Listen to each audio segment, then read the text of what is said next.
শুরু করব প্রতিবারের মতোই একটা ইমেইল দিয়ে, এবং এই ইমেইলটিও পাঠিয়েছেন আমাদের একজন লিসেনার। আমার মনে হয় যে এই ইমেইলটি আপনাদের যথেষ্ট আনন্দ দিতে পারবে। দেখা যাক কেমন লাগে আপনাদের কাছে। তো ঠিক যেভাবে লিখেছেন আমি সেভাবেই পড়ছি। আসসালামু আলাইকুম রাসেল ভাই, আমি জানি আপনি সবসময় ভালোর দলে, তাই আর জিজ্ঞেস করলাম না যে আপনি কেমন আছেন। এর আগে আমি একটি ইমেল পাঠিয়েছিলাম। ইমেলটি আপনি 14 সেপ্টেম্বর 2018 তারিখে ভূত এফএমে প্রথমেই পড়ে শুনিয়েছিলেন। এর জন্য আপনাকে অনেক অনেক ধন্যবাদ জানাই। আজ আবারও একটি ইমেল পাঠালাম, ভালো লাগলে পড়ে শোনাবেন। আমার নাম বদরুদ্দোজা বাঁধন, বগুড়া শহরের জহুরুল নগর থেকে লিখছি। দেখুন, আমরা বিশ্বাস করি, এই ইমেলটাও খুব অদ্ভুত, এবং আমরা বিশ্বাস করি যে আপনারা আপনাদের যে ঘটনাগুলো, সে ঘটনাগুলো নিজ দায়িত্বে পাঠান, এবং আপনারা জানেন যে ভূত এফএমে সবসময় সত্য ঘটনা শেয়ার করতে হয়, এবং আমরা সবসময় বলি যে বিশ্বাস করা না করা আপনাদের ব্যাপার।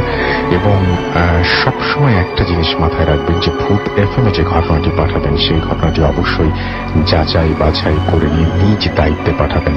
কারণ এটা আপনি যেটা বলবেন আপনাকে যাচাই বাছাই করার একটা পর্যায় পর্যন্ত সম্ভব, তারপরে আর সম্ভব না। তারপরে আপনি ভালো জানবেন যে আপনি সত্যি বলছেন না মিথ্যা বলছেন। কিন্তু আমি বিশ্বাস করি যারা ভূত এফএম পছন্দ করেন, যারা ভূত এফএমকে ভালোবাসেন, তারা কখনো এরকম মিথ্যা কোনো ঘটনা শেয়ার করবেন না। সেই বিশ্বাস রেখে কিন্তু আমি ঘটনাগুলো পড়ে শোনাই আপনাদেরকে। তো যাই হোক, যেভাবে লিখেছেন আমি সেভাবেই পড়ছি। আজ আমি যে ঘটনাটি শেয়ার করব সেটি 1992 সালের, এবং ঘটনাটি আমার নানার মুখে শুনেছি।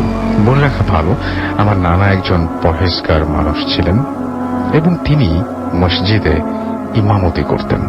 একজন আলেম হওয়ার সুবাদে তার অসংখ্য আলেম ওলামার সাথে পরিচয় ছিল। এমনই একজন আলেম হলেন ওমর আলী। ওমর আলী একজন অনেক বড় মাপের আলেম। তৎকালীন বগুড়া জেলার সোনাতলা উপজেলায় তার অনেক খ্যাতি ছিল।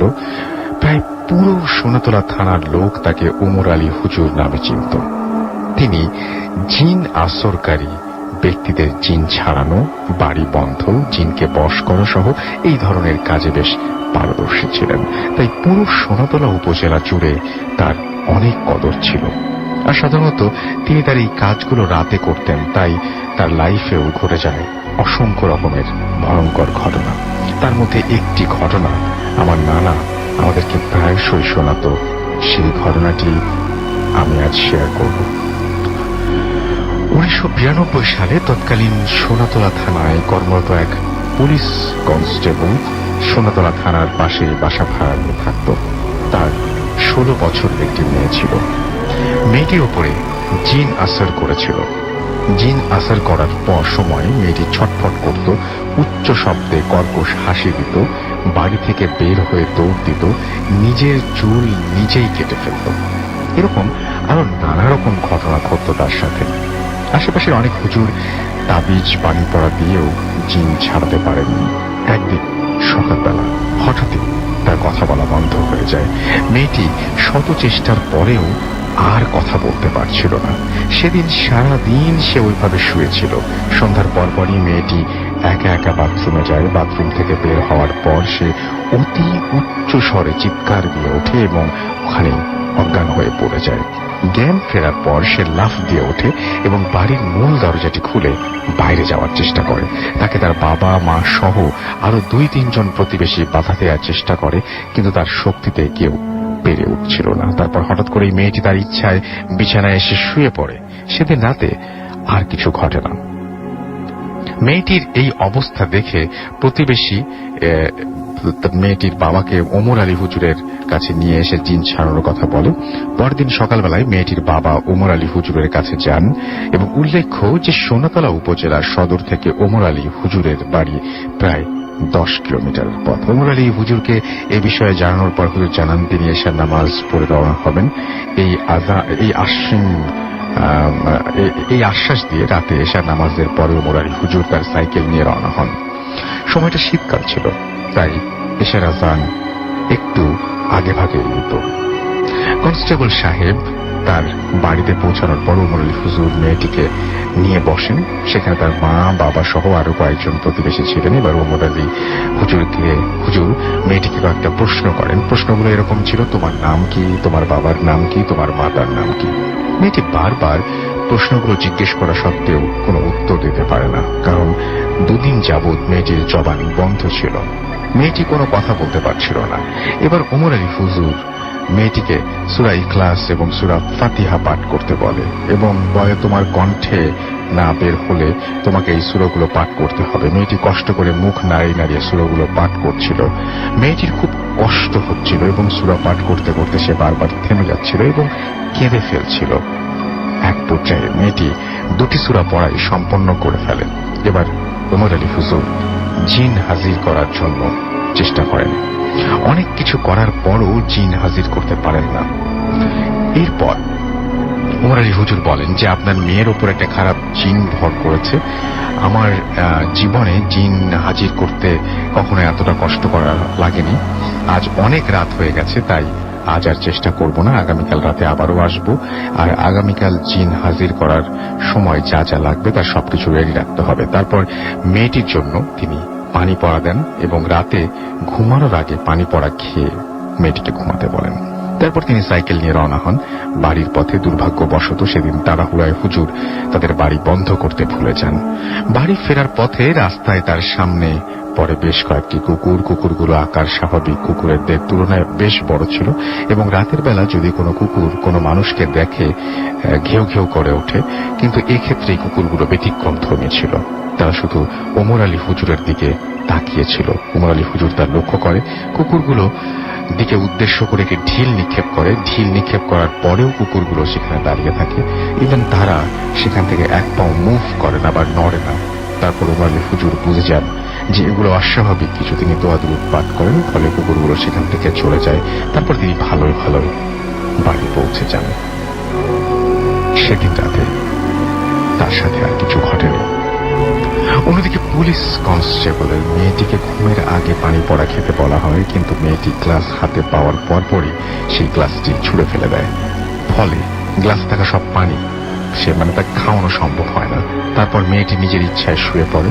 এদিকে মেয়ের বাবা মা ভয়ে আতঙ্কে সারা রাত জেগে থাকার পরিকল্পনা নেয়। বাট রাত 2টা-3টার মধ্যে তাদের দুজনেরই প্রচন্ড ঘুম ধরে এবং দুজনেই ঘুমিয়ে পড়েন। সকালবেলা ঘুম থেকে ওঠার পরে তারা দেখতে পান তাদের মেয়েটি সেখানে নেই। তাহলে মেয়েটি কোথায় গেছে? সবাই খোঁজাখুঁজি শুরু করে, কিন্তু কোথাও খুঁজে পাওয়া যাচ্ছে না। এক পর্যায়ে দুপুর আনুমানিক 2টার দিকে তাকে সোনাতলার থানার নিকটবর্তী একটি জঙ্গল বাঁশ ঝাড়ে পড়ে থাকতে দেখা যায়। সেখান থেকে তাকে বাড়িতে নিয়ে এসে পুনরায় তালাবদ্ধ অবস্থায় রাখা হয়। সেদিন রাতে ঈশার নামাজের পর ওমর আলী হুজুর আবারও ওই বাড়িতে আসেন। তারপর তাকে কাল রাতের ঘটনাটি বলা হয়। জবাবে ওমর আলী হুজুর বলেন, কাল রাতে ওই পানি পড়া খেলে এই সমস্যাটি হতো না, আর আমি কাল রাতে বাড়ি বন্ধ করতে ভুলে গিয়েছিলাম, যার ফলে এই সমস্যাটি হয়েছে। এরপর একটি ঘরের আলো নিভিয়ে সেই ঘরে মেয়েটিকে নিয়ে আসা হয়। সেদিন ওমর আলী হুজুর মেয়েটির রক্তের সম্পর্ক অর্থাৎ মেয়েটির বাবা মা ছাড়া আর অন্য কাউকে ওই ঘরে প্রবেশ করতে দেননি। এরপর তিনি জিন হাজির করার জন্য দোয়া দুরূদ পাঠ করতে শুরু করেন। 8 ঘন্টা পর মেয়েটির মধ্যেই জিন হাজির হয়। এরপর ওমর আলী হুজুর মেয়েটির মধ্যে থাকা জিনটিকে উদ্দেশ্য করে প্রশ্ন করা শুরু করেন। প্রশ্নগুলো এমন, তোর নাম কি, তুই কি চাস, এই মেয়েটির জবান কেড়ে নিয়ে কি প্রমাণ করতে চাচ্ছিস, তুই কালকে রাতে মেয়েটিকে বাড়ি থেকে তুলে নিয়ে গিয়েছিলি কেন? জবাবে জিন উর্দু ভাষায় উত্তর দেয়, আমার যাকে ভালো লাগে তাকে আমি ছাড়ি না। এরপর ওমর আলী হুজুর আবারও তাকে জিজ্ঞেস করে, কি পেলে তুই মেয়েটিকে ছাড়বি, আর যদি না ছাড়িস তাহলে তোকে বধ করে বোতলবন্দি করে রাখবো। জবাবে জিন বলে তাকে অনেকগুলি রুটি এবং মাংস দিতে হবে। জিনের কথা মতো তাকে 1 বাটি গরুর মাংস এবং রুটি দেয়া হয়, কারণ ওমর আলী হুজুর আগে থেকেই মেয়েটির ভেতরে থাকা জিনটি এবং আগে থেকেই তার বাবাকে এগুলো ব্যবস্থা করতে বলেছিলেন। এদিকে মাংস এবং রুটি দেওয়ার পর মেয়েটির ভেতরে থাকা জিন তা খেয়ে নেয় এবং মেয়েটির দেহ ত্যাগ করে চলে যায়। জিনটি চলে যাওয়ার সময় তাদের ওই বাড়িটি ভূমিকম্পের মতো কেঁপে ওঠে। সবাই ভয় পেয়ে যায়। এক পর্যায়ে ওমর আলী হুজুর দোয়া দুরূদ পড়া শুরু করে, ফলে কম্পনটি থেমে যায়। এরপর মেয়েটি ওখানে লুটিয়ে পড়ে। কিছুক্ষণ সেবা যত্নের পর মেয়েটি জ্ঞান ফিরে আসে এবং 3 দিন পর মেয়েটি কথা বলতে পারে। এরপর ওমর আলী হুজুর মেয়েটিকে ওই 3 দিন তার সাথে কি কি ঘটেছে এই বিষয়ে জিজ্ঞেস করেন, বাট মেয়েটি কিছুই মনে করতে পারে না। তারপর হুজুর বুঝতে পারেন যে এই কয়দিন ওই খারাপ জিন তার স্মৃতিভ্রম করে রেখেছিল, যার ফলে ওমর আলী হুজুর বুঝতে পারে জিনকে এভাবে ছেড়ে দেওয়া বড্ড ভুল হয়েছে। এরপর হুজুর মেয়েটিকে একটি তাবিজ দেন এবং তারপর বাড়ি বন্ধ করে দেন এবং পরিশেষে তাদের কাছে বিদায় নিয়ে চলে আসেন। রাত আনুমানিক 12:30টার দিকে ওমর আলী হুজুর পুলিশ কনস্টেবলের বাড়ি থেকে বের হন। বাড়ি ফেরার পথে ওমর আলী হুজুর ফিল করেন পেছন থেকে সাইকেলটিকেও টেনে ধরে আছে, কারণ তার সাইকেল চালাতে বেশ কষ্ট হচ্ছিল। অনেকক্ষণ সাইকেল চালাতে চালাতে তিনি ক্লান্ত হয়ে পড়েন। এক পর্যায়ে তিনি ভাবেন যে রাস্তা দিয়ে এভাবে যেতে যেতে অনেক সময় লাগবে, এর চেয়ে ফাঁকা ধান ক্ষেতের ভেতর দিয়ে হেঁটে গেলে অনেক দ্রুত বাড়ি পৌঁছানো যাবে। আর সে সময় শীতকাল ছিল বলে সে সময় মানুষের ধান কাটাও শেষ হয়ে গিয়েছিল, আর জমিগুলো অন্য কোনো ফসলও লাগানো হয়নি। মোট কথা জমিগুলো ফাঁকা এবং শুকনা রূপে পড়েছিল। ওমর আলী হুজুর এই জমিগুলোর ওপর দিয়েই হাঁটতে থাকেন। হাঁটতে হাঁটতে তার চোখের সামনে পড়ে সাদা পোশাক পরা কিছু লোক তারা দাঁড়িয়ে আছে, আর তারা একটি লাশ সামনে নিয়ে কার জন্য যেন অপেক্ষা করছিল। ওমর আলী হুজুর সামনে এগিয়ে যান। সামনে এগিয়ে যেতে লোকগুলো হুজুরকে মওতের জানাজা করতে বলেন। ওমর আলী হুজুর ভেবেছিলেন লোকটি হয়তো আত্মহত্যা কিংবা এই জাতীয় কাজ করেছে, যার কারণে এত রাতে খোলা মাঠে লোকগুলো তার জানাজা করার জন্য নিয়ে এসেছে। এরপর হুজুর জানাজায় দাঁড়িয়ে যান।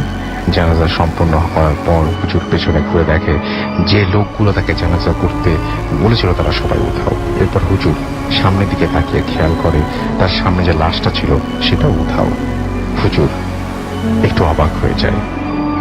এই ধরনের ঘটনা অবশ্য তার সাথে মাঝে মাঝে ঘটত বলে খুব একটা ভয় পান না তিনি। এরপর তিনি তার সাইকেল নিয়ে আবারও এগিয়ে যেতে থাকেন। এক পর্যায়ে তিনি রাস্তা হারিয়ে ফেলেন এবং তিনি কোন দিকে যাবেন বুঝতে পারছিলেন না। হঠাৎ তার চোখের সামনে পড়ে একটা সেচ ঘর। সেই সেচ ঘরের সামনে তিনি যান এবং সেখানে গিয়ে দরজা নক করতেই একজন বয়স 6 মাস অতিবাহিত হয়ে গেল। কিন্তু কিভাবে? এই ছিল ঘটনা। ভালো লাগলে পড়ে শোনাবেন। আমার কাছে আরো অনেক ঘটনা আছে, সময় পেলে শেয়ার করব।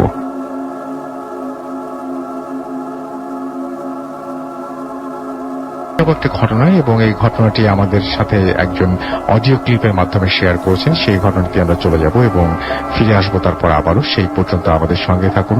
Stay tune for you Foorti FM and do Foorti. Bhoot FM. The night comes alive with Graminphone.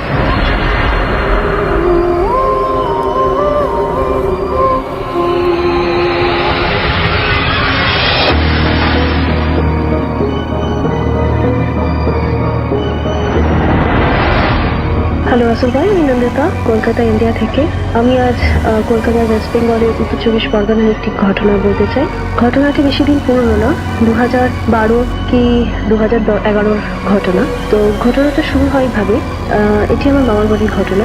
তো আমার দাদুদের পূর্বপুরুষরা যে পুরনো পৈতৃক বাড়িটি ছিল সেটিকে 5 ভাগে ভাগ করে নিয়েছে, যেহেতু তারা 5 ভাই ছিলেন। তো সেই ওয়াইজে আমাদের অংশে একটি অংশ পড়ে যেটি একবারে শেষ প্রান্তে। তো সেই অংশের এক অংশ আমার দাদুর ভাইকে দেওয়া হয়, আমরা অন্য অংশ নিই। তো তার ভাগে ওই পুরনো বাড়িটি পড়ে, বাড়িটির একটি অংশ পড়ে। তো সেই অংশে মূলত কেউ বসবাস তেমন করতো না, কিন্তু প্রাচীন যারা পূর্বপুরুষ হয়েছে তাদের বংশধররা ওই অংশে যে যার নিজের অংশটিকে নিজের মতো তৈরি করে বসবাস করা অনুযায়ী বানিয়ে তারা সেখানে বসবাস করতেন। তো আমাদের এক দিদা হয়, তিনি আমাদের যে বাড়িটা, তার সংলগ্ন যে বাড়িটা, সেটা আমাদের এক নিজেদের রিলেটিভের মধ্যে দিদা, তিনি সেখানে বসবাস করতেন। তো তারা অতটা বাড়িটাকে রিনোভেট করেনি, সেটা একটু প্রাচীন আমলেই ছিল। যেমন একটা দেওয়ালের এই পারে তার দিদাদের বাড়ি, আর আরেকটা দেওয়ালের এই পারে আমাদের অংশটা ছিল। তো সেই অংশটা প্রায় ভগ্ন দশা পরিণত হয়েছিল, কারণ সেভাবে কেউ ইউজ করতো না। তো আমার দাদুর ভাইয়ের ছেলে তিনি বিয়ে করার পরে তিনি স্থির করেন যে তিনি সেই অংশটাকে নিজের মতো করে একটু তৈরি করে সেখানে বসবাস করবে আপাতত কিছু সময়ের জন্য। তো সেই যেভাবে ভেবেছিল সেভাবেই করলো। তিনি সেখানে আসলেন এবং এসে তিনি সেই স্থানটি একটু নিজের মতো করে রেনোভেট করে সেই জায়গাটা বসবাসযোগ্য করলেন। আর তার নতুন বিয়ে হয়েছিল, তো বিয়ের 6 মাস সেখানে ভালোভাবেই কাটালেন, কোনো অসুবিধা হয়নি। তো মামি খুবই ভালো ছিলেন, আমাদের সঙ্গে সকলের সঙ্গে খুব ভালো কথাবার্তা বলতেন, কোনো সেরকম অস্বাভাবিকতা তার মধ্যে প্রথম থেকে কিছুই দেখা যায়নি। তো তিনি খুবই ভালো ছিলেন, আমাদের সঙ্গে ভালোভাবে কথাবার্তা বলতেন, নিয়ত নিত্যদিনের কথাবার্তা বা প্রতিদিনের ওঠা বসা, তিনি তাকে প্রতিদিন তাকে দেখতে পেতেন এবং সবাই তার সঙ্গে কথাও বলতেন। তো এরকম সময় হঠাৎ কিছুদিন যাবৎ আমার নিজের যারা মামিয়া তারা খেয়াল করলেন যে তিনি একটু অস্বাভাবিক আচরণ করছেন, মানে তিনি আর অতটা কারোর সঙ্গে ঘোরামেলা করছে না, অতটা কারোর সঙ্গে কথা বলছে না, খুব রিজার্ভলি তিনি থাকছেন, খুব একটা ঘরের বাইরে বেরোচ্ছে না। তো এরকম মাসখানেক তিনি দেখলেন যে এরকম আমার মামিরা দেখলেন যে তিনি এরকম কারোর সঙ্গে কথা বলছে না, খুব একটা কথা বলছে না, প্রয়োজন অনুযায়ী বাইরে বেরোচ্ছে, বেরিয়ে আবার ঘরে ঢুকে যাচ্ছে খুব তাড়াতাড়ি। আর সেই মামা যার ওয়াইফের কথা বলছি, তিনি যেহেতু কর্মরত ছিলেন, তো তিনি রাত্রেবেলা বাড়ি ফিরতেন বেশ 11টা সাড়ে 11টা নাগাদ, এবং সকালবেলা তিনি 6টা সাড়ে 6টার মধ্যে ঘর থেকে চলে যেতেন। তো তার কাজের চাপ অনুযায়ী তিনি এইসব ব্যাপারগুলো তো অতটা তিনি তার নজরে পড়েনি, তিনি নজরও রাখেননি এই সমস্ত বিষয়। তো একদিন আমার যারা নিজের মামি আর এবং যে পাশে যে দিদাটা থাকতেন, তিনি জিজ্ঞেস করলেন যে কি ব্যাপার বৌমা, তুমি কিছু বেরো না, কারোর উপরে কি রাগ হয়েছে, আমাদের সঙ্গে কথা বলো না খুব একটা? বলছে না, আমার সেরকম কোনো অসুবিধা হয়নি। তো এরকম বলার পরে তিনি নিজের ঘরে ঢুকে যায়, সেরকম কিছু বলেনি। আর তারপরে 2 দিন পরে ওই বাড়িতে যিনি ওনার সংলগ্ন যে বাড়িতে দিদা থাকতেন, তো তিনি দেখলেন যে জানলার ফাঁক থেকে তিনি একটি অংশ থেকে দেখলেন, যেহেতু তার বাড়ি আর এই বাড়ির মধ্যে একটা পাঁচিলের তফাৎ ছিল, এক পাঁচিলের এইদিকে ওনার ঘর আর ওই পাঁচিলে ওনার বেডরুম, পাশাপাশি দুটো বেডরুমের মানে মধ্যিখানের পাঁচিল। তো এই ঘরে কিছু হলে শোনা যাবে। তো দিদা বলতে তিনি হঠাৎ কিছুদিন ধরে শুনতে শুরু করলেন যে কেউ যেন খুব অত্যাধিক কষ্টে কেউ কাঁদে, কোনো যন্ত্রণায় বা মনের দুঃখে, সে খুব আস্তে করে একটা কান্নার আওয়াজ তিনি শুনতে পেতেন। তো তিনি একদিন হঠাৎ জানলার পাশ থেকে দেখলেন যে ওই মামি হঠাৎ এরকম জানলার আয়নার দিকে তাকিয়ে তিনি অঝরে কেঁদে যাচ্ছেন, খুব কষ্টে, খুব করুণ স্বরে তিনি আস্তে আস্তে নিজের মুখ নিজে ধরে কেঁদে যাচ্ছে, মুখটার যাতে আওয়াজটা খুব অত্যাধিক শোনা না যায় বাইরে। এরকম দেখলেন দিদা। তারপরে তিনি ভাবলেন হয়তো মানসিক কোনো অসুবিধা, হয়তো বাড়িতে কোনো অশান্তি হচ্ছে। তো তিনি পরের দিন তিনি ওই মামিটিকে জিজ্ঞেস করলেন যে বৌমা, তোমার কি হয়েছে, তুমি এরকম কাঁদছিলে, কালকে তোমায় দেখলাম তুমি খুব কষ্টে কাঁদছিলে। তো এই কথাটা তিনি জিজ্ঞেস করার সঙ্গে সঙ্গে তিনি আবার মানে অঝরে কেঁদে তিনি বললেন যে খুবই সমস্যায় তিনি পড়ে আছেন। তিনি গত 1 মাস যাবত তিনি দেখতে পাচ্ছেন যে আয়নাটা রয়েছে ঘরে, তিনি তাতে নিজের ছবি দেখতে পাচ্ছেন, তার জায়গায় অস্বাভাবিক একজনের ছবি দেখতে পাচ্ছে, খুব ভয়ঙ্কর, নিজেকে তিনি ভয়ঙ্কর দেখছেন। তিনি বারবার ওই জন্য বাইরে বেরিয়ে, যখনই বাইরে বেরোতেন তিনি একবার কি জলে নিজেকে দেখবার চেষ্টা করতেন, এবং তিনি সেতেও নিজেকে তিনি ওরকম মানে নিজের ছবিটা, প্রতিবিম্বটা আস্তে আস্তে অন্যরকম দেখতে শুরু করেন।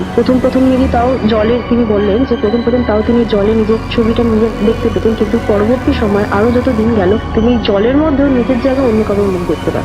তিনি সেই কষ্টে তিনি খুবই কান্নাকাটি করতেন, কাউকে বলতে পারতেন না, এবং যেহেতু কেউ তার মুখ দেখে কোনো অস্বাভাবিকতা মানে দেখতে পারতো না, সবাই তাকে যেরকম সেরকমই দেখতো, সেই জন্য তিনি কাউকে বলে বোঝানোর চেষ্টা করেন যে সবাই তাকে পাগল অনুভব করবে বা অন্য কিছু ভাববে, সেজন্য সে কাউকে বলে উঠতে পারেনি। তো এই কথাটা আমাদের দিদা শোনার পরে তিনি বলে, না তাহলে এই ব্যাপারটা মানসিকও হতে পারে বা কোনো অন্য কারণও হতে পারে, যেহেতু গ্রামের মানুষ আর দিদা একটু পুরনো ব্যাপার নিয়ে একটু বেশি চিন্তিত থাকতেন। তো তিনি বললেন যে হতে পারে এটা কোনো অস্বাভাবিক কোনো মানে ব্যাপার, তার জন্য কোনো বড় পুরোহিত বা কোনো ওঝা কারোর কাছে নিয়ে যাওয়া দরকার। তো এই বলাতে তিনি বললেন যে আমি কাউকে উনি আমার যে মামি, তিনি কাউকে বলতে সাহস পাচ্ছিলেন না। তো বললেন যে ঠিক আছে, আজকে রাত্রেবেলা যখন ওনার হাজবেন্ড আসবেন, নিজের মামির হাজবেন্ড যখন আসবেন, তখন ওই দিদা বললেন আমি ইনিশিয়েটিভ নিয়ে আমি তাকে জানিয়ে দেবো। তো এই যা বলার তাই অনুযায়ী তিনি করলেন। রাত্রেবেলা যখন মামা আসলেন, দিদা তাকে ডেকে বাইরে ভালো করে বুঝিয়ে বললেন যে এরকম এরকম অসুবিধা হতে পারে, সেটা অন্য কারণেও হতে পারে, কি সেটা হয়তো মানসিক কারণও হতে পারে। তো নতুন বউ মানসিক রোগগ্রস্ত বললে বা ভূতে ধরলে এই ব্যাপারটা বললে সবাই মানে একটু মান সম্মানের ব্যাপার হিসেবেই হয়তো দেখতো, সেই জন্য সবাই একটু ইতস্তত, মানে মামা নিজে একটু বড্ড ইতস্তত হয়ে গেলেন। কিন্তু মামার ইতস্তত ভাবটা দেখে বোঝা গেল যে মামাও নিশ্চয়ই কিছু জানতো, যেহেতু নতুন বউ বলে কাউকে কিছু বলতে চাইতো না। তো মামা দিদার এই কথাটা বলাতে মামা একটু সচ্ছল হয়ে মামা দিদাকে বললো যে তিনিও অনুভব করেছে মাঝরাত থেকে উঠেই মামি নাকি খুব কান্নাকাটি করে, গোড়ানি শব্দ পাওয়া যায়, মানে মুখ চেপে কাঁদার শব্দ তিনি খেয়াল করেছেন। কিন্তু তিনি খেটে খুঁটে আসতেন রাত্রেবেলা অনেক রাতেও, তিনি তাই এই ব্যাপারটাকে মানে অতটা গুরুত্ব দেননি। তিনি মানে পরের দিন সকালবেলা থেকে কাজে যেতে হবে, সেটাই তার মেন ফোকাস থাকবে। তো তিনি ভাবেন যদি সেরকম কোনো অসুবিধা হতো তাহলে মানুষ সেটা তাকে বলতো, যেহেতু সেটা বলেনি বলে তিনি অতটা ভ্রুক্ষেপ করেনি ব্যাপারটা। তো এই ব্যাপারে কিছুদিন পরে মামা ডিসাইড করলেন যে হ্যাঁ তাকে একদিন ছুটি নিয়ে তাকে কোনো একটা ভালো ওঝার কাছে দেখানো হবে, সেটাই ডিসিশন নেওয়া হলো। যেহেতু তার ব্যাপারটা মানে সাইকোলজিক্যাল থেকে একটু বেশি একটু প্যারানর্মাল লাগছিল তখনকার অনুযায়ী, তো সেই জন্য তারা ডিসাইড করলো যে একটি কোনো ভালো মানে ওঝার কাছে বা কোনো দিনের কাছে নিয়ে যাওয়া হবে। তো সেই অনুযায়ী তারা নিয়ে গিয়ে সেই দিনকার আর মামা বাড়ি ফিরলেন না। তার দুদিন পরে তিনি ফিরে যত সম্ভব যা জিনিসপত্র আসবাবপত্র যা ছিল যতটা পরিমাণে নেওয়া যায় সকালবেলা তিনি আসলেন, নিয়ে তিনি বেরিয়ে গেলেন এবং তারপরে তিনি আর আসলেন না, অনেক দিন আসলেন না। সপ্তাহখানেক পরে তিনি আবার একবার আসলেন, মামিকে নিয়ে আসলেন না, তিনি একাই আসলেন। এসে তিনি আরো কিছু যে ঘরের সমস্ত জিনিসপত্র তিনি নিয়ে চলে যাবেন। সেই সময় দিদা জিজ্ঞেস করলেন যে তার কি অবস্থা হয়েছে, মানে বৌমা কেমন আছে, তার কি খুবই অস্বাভাবিক অবস্থা নাকি কোনো কিছু, যেহেতু তারা কোনো খোঁজ খবর পায়নি। তো মামা খুব ইতস্তত ভাবে তিনি না বলার ইচ্ছাতে তিনি তাও বললেন, যেহেতু সবাই মিলে জিজ্ঞেস করা হলো কি ব্যাপার, তো তিনি বললেন যে আসলে মামি কনসেপ্ট করেছিলেন, তিনি প্রেগনেন্ট ছিলেন। তো সেটা কেউই জানতো না ব্যাপারটা, কারণ সেই প্রেগনেন্সিটা খুব ইনিশিয়াল স্টেজেই ছিল, 2 মাস আগে, মানে তিনি 2 মাসের গর্ভবতী ছিলেন। তো তিনি যখন তার নিজের বাপের বাড়িতে গেছিলেন মামি কিছুদিন আগে ঘুরতে, তো তখন তিনি সম্ভব কোনো বাঁশবাগান বা কোনো কিছুর পাশ দিয়ে বা কোনো তার তলা দিয়ে গেছিলেন, যার ফলে তিনি যেহেতু প্রেগনেন্ট ছিলেন তো কোনো কারণে কোনো রকমের কোনো জিন তাকে পজেস করে, এবং সেটা একটা ছিল না, সেটা 2-3টে জিন একসঙ্গে তাকে পজেস করেছিল। তো যার ফলে তিনি নিজের চেহারার জায়গায় অন্য কারোর চেহারা দেখতে পেতেন। জিনগুলো চাইতো যে তার বাচ্চাটা, তিনি বেবিটা যেটা তিনি কনসেপ্ট করেছেন, সেই বাচ্চাটাকে তারা নিজেদের সঙ্গে নিয়ে যাওয়া বা নিজেদের মধ্যে করে নেওয়ার জন্য তারা ওই বাচ্চাটাকে যেহেতু মানে ওরা ক্যাপচার করতে চাইতো, সেই জন্য জিনরা তাকে প্রসেস করে। তো যার ফলে সেটি মানে খুবই ভয়াবহ হতে পারতো, যেহেতু এটা খুবই ইনিশিয়াল স্টেজে ধরা পড়ে। তো যে গুণিনের কাছে তাকে নিয়ে যাওয়া হয়েছিল, তো তিনি সেটা করতে পারেননি। তিনি বলেছিলেন তিনি একটু সাময়িক ভাবে তাকে প্রোটেক্ট করে তারপরে তিনি একটু বড় ওঝার কাছে নিয়ে যাওয়া হয়, এবং তিনি সেখানে তাকে তার তত্ত্বাবধানে 2 দিন রাখেন। সেই ওঝা তার তত্ত্বাবধানে 2 দিন রেখে তাকে পুরোপুরিভাবে প্রবেশ মুক্ত করেন এবং করে তাকে তাবিজ দিয়ে তাকে আলাদা করে রাখা হয়। কিন্তু সেই যে মেন যিনি গুণিন ছিলেন, যিনি বড় গুণিন, তিনি বলেছিলেন যে এই জিনগুলোকে সম্পূর্ণ সঙ্গে উৎখাত করা যাবে না তার দেহ থেকে, হয়তো তার দেহ ছেড়ে দিতে পারে কিন্তু তার আশেপাশে থাকার চেষ্টা করবে। আর যেহেতু জিনগুলো তাকে ধরেছিল আর তিনি সেই ধরার পরে তিনি এসে বসবাস শুরু করেছিল ওই ঘরে, তো সেই ঘরটা কোনোভাবে তারা প্রসেস করে রাখতে পারে। তো তিনি এই কথাটা কিন্তু মামা তখন বলেনি যে ঘরটাকে কোনোভাবে প্রসেস করতে, তিনি মামা শুধু বলেছিলেন যে এখনো সেইভাবে বিপদ কাটেনি, তাই তাকে তার অন্য জায়গায় অন্য বাড়িতে মানে তার নিজের বাপের বাড়িতে রাখা হয়। তো এই বলে মামা চলে যান। তো এরকম কিছুদিন যেতে কিছুদিন ধরে আমার যে দিদা, যিনি পাশেই থাকতেন, পাশের ঘর একদম তার সংলগ্ন ঘরটা তারই ছিল, তিনি খেয়াল করতে পারলেন যে রাত্রেবেলা সেই যেমনি কান্নার আওয়াজ আবার যেন খুব আস্তে, খুবই মৃদু, মানে খুব হয়তো রাত্রেবেলা কারণ ঘুম ভাঙলে কোনো কারণে সে হয়তো খুব হালকা একটা আওয়াজ তিনি শুনতে পারবেন, মানে এরকম তিনি আওয়াজ কিছু শুনতে পেয়েছেন। তো 2-1 দিন শোনার পরে আস্তে আস্তে যেন আওয়াজটা একটু বাড়তে শুরু করে, মানে এবার যেন মানে আওয়াজের জন্যই ঘুমটা ভেঙে যাচ্ছে এরকম আওয়াজ হচ্ছে। তারপরে দেখছেন তিনি যে ঘরের দেওয়ালটা, যেহেতু পাশাপাশি 2টো দেওয়াল ছিল, তাদের দেওয়ালের মধ্যে একটা জানলা ছিল, সেটা বন্ধ থাকতো, সেটা সম্পূর্ণভাবে সিল করা জানলা ছিল, কিন্তু সেটি কাঠের জানলা হওয়ার দরুনে কাঠের মধ্যে যদি কেউ ধারালো নখ দিয়ে আছড়ালে যেরকম আওয়াজ হয়, তিনি ওরকম আওয়াজ পেতেন, যেন কেউ নখ দিয়ে কাঠটাকে আছড়ানোর চেষ্টা করছে, খুবই মানে ফার্স্ট কেউ যদি নখ দিয়ে আছড়ানোর চেষ্টা করে যেরকম আওয়াজ হয়, তো সেরকম হচ্ছে। তো প্রথম দিকে ভেবেছিল সবাই যে কাঠের ঘুণ ধরলে যে হয়তো ওরকম কিছু, কিন্তু পরবর্তী সময় দিদা দেখে যে ওটা কাঠের কাঠের ঘুমের ওরকম আওয়াজ হতে পারে না, অত তীব্র আর একটা নির্দিষ্ট সময় সেই আওয়াজটা হয় রাত্রেবেলা ঠিক 3টের সময় এরকম আওয়াজ হওয়া হতো। এবং এই করতে করতে কিছুদিনের মধ্যে দেখা গেল এই উৎপাতটা যেন একটু অত্যাধিক বেড়ে গেল। দুপুরবেলাও ঠিক 3টে 3:30 নাগাদ এরকম আওয়াজ শোনা যেত। রাত্রেবেলাও যেহেতু পুরোনো বাড়ি, মানে অনেক দিনের পুরোনো, শতাধিক ও পুরোনো প্রাচীন বাড়ি, ওটা মনে হতো যেন ছাদের উপর গিয়ে কেউ 3-4 জন মিলে একসঙ্গে কোনো রাউন্ড শেপে কেউ ঘুরছে, মানে পুরো ছাদটা ঘুরছে আবার দাঁড়িয়ে পড়ছে, ঘুরছে আবার দাঁড়িয়ে পড়ছে, এরকম মানে ফিল হতো, যে বোঝা যেত যে একটা যে কেউ হয়তো গোল করে জায়গাটাকে ঘুরছে দাঁড়িয়ে পড়ছে। মানে এটা রীতিমতো একটা আতঙ্কের একটা সৃষ্টি হয়ে গেল। মানে কেউ রাত্রিবেলা বাইরে বেরোতে ভয় পেত, ইভেন সন্ধ্যে হয়ে গেলে যে যার ঘরে থাকতো। যেহেতু তার সংলগ্ন আমাদেরও বাড়িতে ছিল, তো সেহেতু কিছুদিন যাবত মানে এই কথাটা দিদা বলতে পারেনি। কিছুদিন পরে এই কথাগুলো আমার মামিদেরকে যখন এসে তিনি বলেন যে তিনি এরকম ফিল করছে, এরকম আওয়াজ হচ্ছে, তখন আমার মামিরাও বলেন যে প্রত্যেকদিন প্রায়ই তারা সন্ধ্যেবেলা যখন বাড়ির লাইটটা জ্বালা হয় বারান্দার, তখন দেখা যায় কেউ যেন ওই যে ঘরটিতে ওই দিদা মানে মামারা থাকতেন, মনে হয় যেন ওখান থেকে কেউ সরে যায়। মানে যতক্ষণ না লাইটটা জ্বালানো হয় ততক্ষণ যেন ওখানে কেউ একটা দাঁড়িয়ে থাকে। যেই লাইট জ্বালানো হয় আমাদের বারান্দায়, কেউ বারান্দায় ইউজ করার জন্য বা বাইরে যাওয়ার জন্য, তখনই মনে যেন কেউ সরে যায়। ওটা পুরোপুরি পরিষ্কার বোঝা যেত যে কেউ একজন সরে গেল। এর মধ্যে একদিন আমি সেখানে যাই মামার বাড়িতে। তো গিয়ে আমরা ঠিক আমাদের ঠাকুর ঘরের সামনে, আমি আর আমার বোন সেটি বারান্দার কাছে ছিল, তো আমি আর আমার বোন দাঁড়িয়ে গল্প করছিলাম। গল্প করতে করতে আমার অনেকক্ষণ ধরে বেশ হঠাৎ নজরে পড়লো যেন আমার, দেখলাম যে ওখানে কিছু একটা দাঁড়িয়ে রয়েছে ওই ঘরটার মধ্যে, যেহেতু ঘরটা বারান্দা থেকে দাঁড়িয়ে সম্পূর্ণরূপে দেখা যেত। তো আমি ভাবলাম হয়তো আমার বোনের ছায়া পড়েছে, আলোতে আমরা দাঁড়িয়ে রয়েছি, তার ছায়াটা হয়তো ওখানে পড়েছে। কিন্তু কিছুক্ষণ পর আমি ফিল করলাম আমার বোন তো নড়ছে চড়ছে, কিন্তু ওই জিনিসটা নড়ছে না। তারপরে আমি ভাবলাম হয়তো কোনো কাঠের বড় গুড়ি বা কিছু রাখা আছে, যার জন্য হয়তো ওটা দেখতে মানুষের মাথাটার মতো, যেহেতু আমি শরীর কিছু দেখতে পাচ্ছিলাম, একটা মাথার মতো কিছু দেখতে পাচ্ছিলাম। তো ভাবার পরে খানিক্ষণ পরে না আমার যেন একটু ভেতর থেকে একটু যেন ভয় লাগতে শুরু করলো। মানে গাটা হালকা ভারী হয়ে যাচ্ছিল, মনে হচ্ছিল যেন ও জিনিসটা যেন আমাকে নিজেকে দেখাতে চাইছে। আমি তাকাতে চাইছি না, তাও যেন মনে হচ্ছে যে সে যেন আমাকে দেখাতে চাইছে। আমার যেন বারবার ওদিকে তাকাতে ইচ্ছা করছে। আমি লাস্টবার আমি যে মনে আছে আমি যখন তার দিকে তাকালাম, তখন আমার যেন মনে হলো যে আমি তার মধ্যে দুটো চোখ দেখতে পেলাম। তো সেইটা দেখার পরে আমার ওই কাঠের গুঁড়ি ভাবার, যে আমি নিজেকে যুক্তি দিয়ে ভাবতে চেষ্টা করছিলাম যেটা একটা কাঠের গুঁড়ি, সেটা আমি